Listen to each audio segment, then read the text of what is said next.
You've probably asked yourself, how does someone react to genocide? Like this.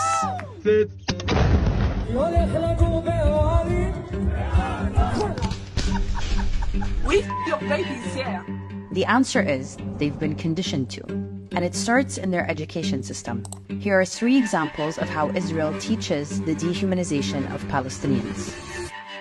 According to this Israeli professor's research, Israeli textbooks show Palestinians, or Arabs as they're called, as caricatures of primitive farmers, hordes of refugees, or they're masked and painted as terrorists. You cannot find one photograph of a human being who is a Palestinian. And it might explain how you end up with videos like this. We need to kill Arabs.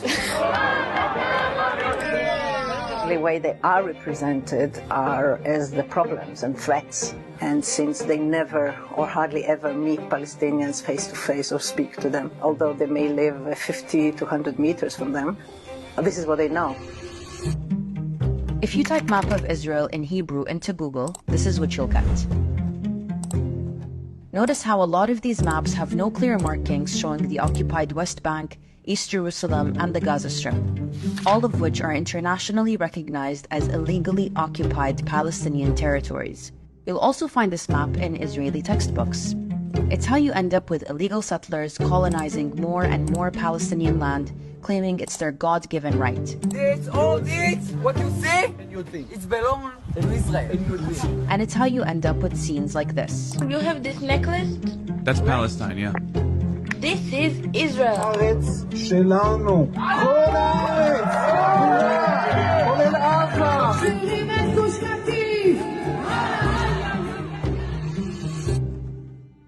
Students in Israel are taught about the Holocaust starting in nursery school all the way to the 12th grade. Part of that learning is looking at horrifying images, or exercises that encourage students to put themselves in the shoes of the victims and relate to the experience. The identification of students with the victims isn't a coincidence. It's an intentional policy by the Israeli Ministry of Education. It's how you end up with a society where, according to one Israeli professor, every Jewish Israeli citizen is a Holocaust survivor or a potential victim of future Holocaust-like events. The goal is traumatization and revenge, and not to let the fire of vengeance die out. However, this vengeance is not directed towards the German persecutors and their collaborators in Europe, but towards Palestinian colonized subjects who are Nazified.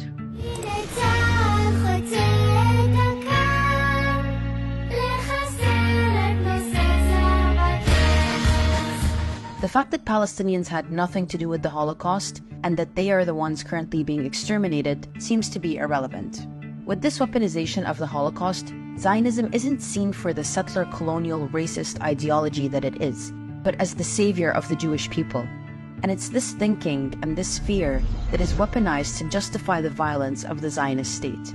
That it must exist and do whatever is necessary to defend itself so that another Holocaust would never happen again. That's how you end up with videos like this. It is a terrorist organization which murders Jews because they're Jews. Once the Jewish people were defenseless, no longer. So why does this matter? Israelis spent 12 years in this education system, teaching them to dehumanize Palestinians and see them as people looking to eliminate Jews, not an oppressed, colonized people looking for freedom. And once they graduate, most Jewish Israelis will go straight to the military to do their 2 to 3 years of mandatory service, where they become the front lines of apartheid and occupation. That's how we end up with videos like this.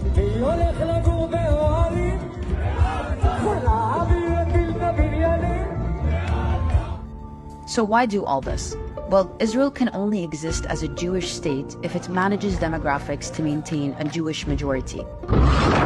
And it does so by displacing, imprisoning, and murdering Palestinians routinely. And the only way to get Jews to participate in this is by convincing them that it's the only way for them to exist safely. Seeing Palestinians as people who want to live in peace and be free doesn't fit into that plan. Subscribe for more and support us on Patreon.